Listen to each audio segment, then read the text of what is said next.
It's the news that shocked the political world. Omarosa is out. We now go to the White House staffers for a response.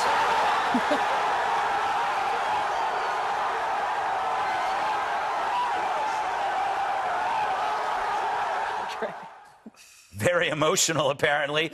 So what exactly happened last night? Well, we have tape of how it might have unfolded. Omarosa, you wait outside with Kwame. Let me ask a question, if I may. Well, Mr. Trump, I've worked for the last 2 weeks. Omarosa, I didn't call for you yet. I've been running around for a week. We all I've been running around have for a problems. week with my... Life is full of problems. Omarosa has to go. You're fired. Thanks for the opportunity to be here. Thank you all. No, thank you. All right, on to the real news. Doug Jones wins, Roy Moore loses, and Al Franken keeps his pajamas on. There are those on the right who are bummed because a Republican loss makes it harder to fulfill Trump's agenda. To them, I say, relax.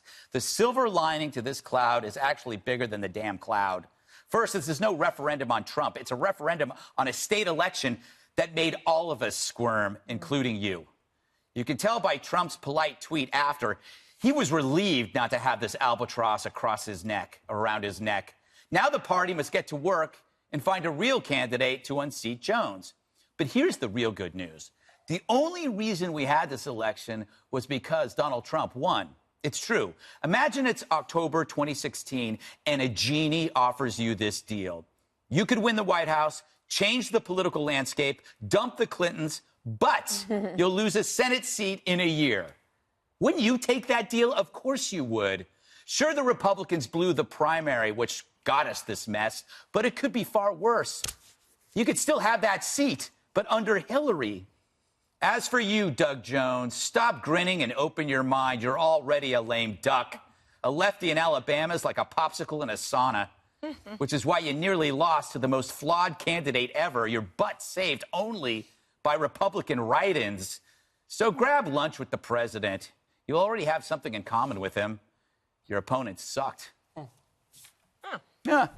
All right, let's get to the big news here. Omarosa, Dana, devastated? I've only met her once. Yes. No, I don't really know her. But I really would like to know the story behind why she left. I don't know.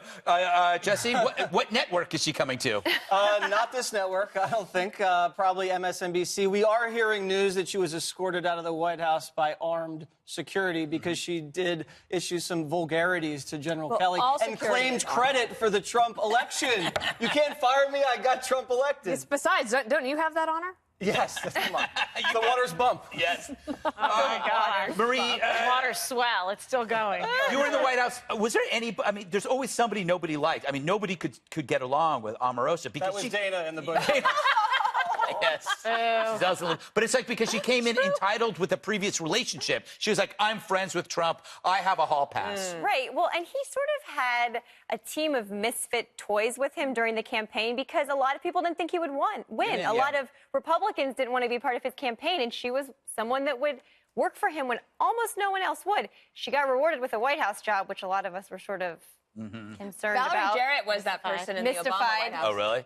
Yeah, because remember she came from Chicago and she was really close. Remember, everybody when they got in fights, it was usually having to do something with person Valerie that no Jarrett. one liked. Not a Valerie misfit Jarrett toy. was the president. Right. Kimberly, would you like to talk about Omarosa? Would you like to talk about the election? All of it. All right. Okay. First, I would like your thoughts on Omarosa. Is this a blow to the Trump administration? No, believe me. This is like, they're like, okay, T-minus how many days for her to go? So this is no surprise. The only shocking thing is that she lasted this long, to be quite honest, because it was like a bone to pick with everybody and infighting and issues from the minute that she was there. She was, Did she have a big wedding party there? She brought them unannounced. To take photos, and there were stories about how she would leave pairs of shoes all over the West Wing. She'd wear them to meetings and then change shoes and leave them there. Like, so bizarre. Yeah, I think they're very happy about this. Yeah. All right, so obviously the bigger story, Dana, there's a lot of finger pointing, but shouldn't the Republicans be incredibly relieved No, that I think that, like, wow, I was like, wow, you're like me. Look on the bright side. Look on the sunny side of things. Always plug in your book. That was good. I wasn't plugging my book, but if you would like to, it's called. Greg. I thought I'm going to take issue with a little something. I think the write-ins were kind of something, but I think you have to hand it to the Democrats on their grassroots in terms of their turnout. You're agreeing with Steve Bannon. Well, that the Democrats had good turnout? Yeah, I mean, it's obvious that the fact. Democrats had good turnout. Yeah, I mean, yeah. if Steve Bannon agrees with me on that, it's like agreeing that the sweater is blue. Is that really blue? Yeah. I don't know about that. Fake news. All right, Jesse, does this actually make it that much harder to implement Trump's agenda, do you think?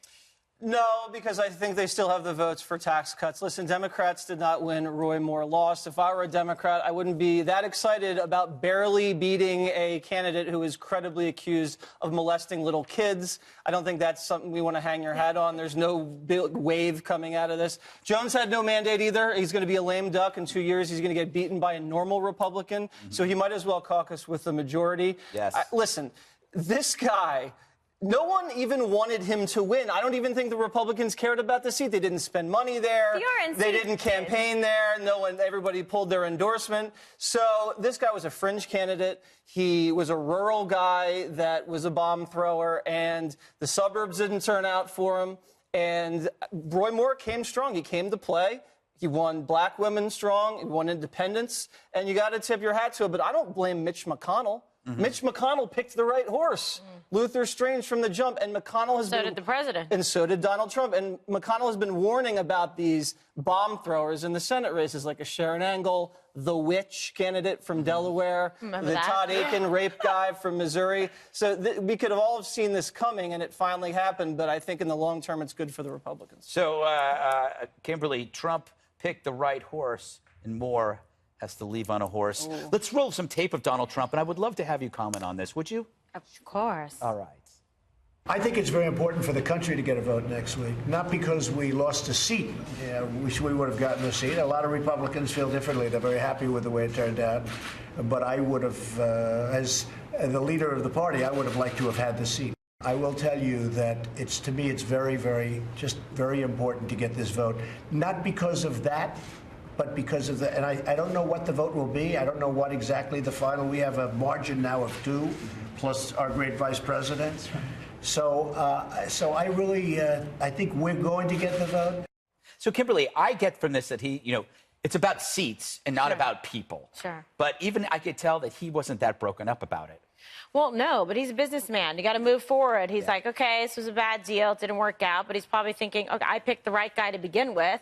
We wouldn't be having this conversation if they had backed Luther Strange to begin with. But they, the fringe candidate pushed forward and was able to garner the votes. And then, unfortunately, was unable to get it over the finish line for those that supported him. It was pretty shocking, the fact that the race was as close as it was, given all the news, and people were calling for him to drop out, and he was down by how many percentage, poll points, et cetera, et cetera. So I think what the president is focusing on right now is a good messaging there, which was like, all right, let's unite the party. Obviously, it would have been great if we had had it. A lot of Republicans feel differently, but I'm all focused about the American people and getting tax reform put through. So he's done. That's in the rearview mirror. What do you think about Jones? Is he going to remain as liberal as he's perceived to be, or is he, because he's, like I said, a popsicle in a sauna, he's not going to last long in Alabama if he's going to have to move, right? I think he'll caucus with the Democrats. I think the Democratic Party feels very good after last night. My dad warned me not to gloat too much today, so I'm trying. We'll throw you out of here, Marie. I know.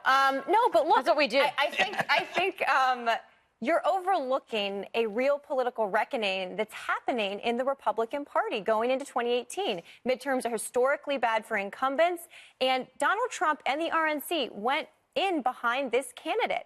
And at the last minute. And moderate Republicans crossed over in pretty big numbers. They didn't just write in Nick Saban. Some of them did, but some of them crossed over and voted for Democrat. White women, young voters. If the Republican Party doesn't take this result seriously going into 2018, I think they will have some problems. Well, what is Marie basically saying? Don't listen to Bannon. Yes, I am. He doesn't even share all the blame, because he got in only after Moore was up by double digits in the primary, but he does share some blame. But listen, this guy's national PR spokesman had a brain freeze on television yesterday for about 45 seconds.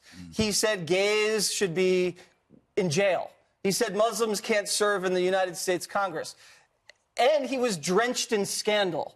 This is not a normal Republican candidate. But the fact RNC that you still beat him supported him. by a hair, I don't think speaks well to the Democratic Party, actually. But the RNC chose to back him after these allegations came out. They need to decide in 2018 if they're going to support candidates like Roy Moore or if they're going to support more establishment candidates I think that it's aren't pretty clear flamethrowers. they're going to support non-Roy Moore candidates see. going forward. No I more. also think that there's a phenomenon that's interesting, and it happened during the Obama years too, in that when Obama was running for election, he won and he was fine and he could help bring people along. If he's not on the ballot, then it's not so good for that party, for the Democrats. And now I think this is happening with President Trump. So he wins and he has the majorities, but then if you look at the special elections that have happened since, if he's not at the top of the ticket, even if he's campaigning, even if he's supportive and tweeting about you, it's not working. And the generic ballot for the congressional races in the midterms are not good for Republicans right now. There's a 15-point gap in the Monmouth poll today. So you can make up a little bit of that with the tax reform bill if the economy continues to improve. But I think Marie is right that there is something different happening this time. Some work to do. Some work to do, definitely. Should For Moore both pursue teams. legally what happened to him politically? If he believes that he was innocent, should he try to go out and prove his... Should he be like OJ? Find the real killer. Interesting comparison. Yes. It was the only one that came to mind. Yeah, I mean, I don't know. I mean, obviously, if it's important to him, he should try to clear his name. I don't know where he goes, from here, to be quite honest. But, but again, I can't believe, he did as well as he did in the polls. And obviously, the Democrats, what we talked about yesterday on the show, was going to be about turnout and getting out the vote.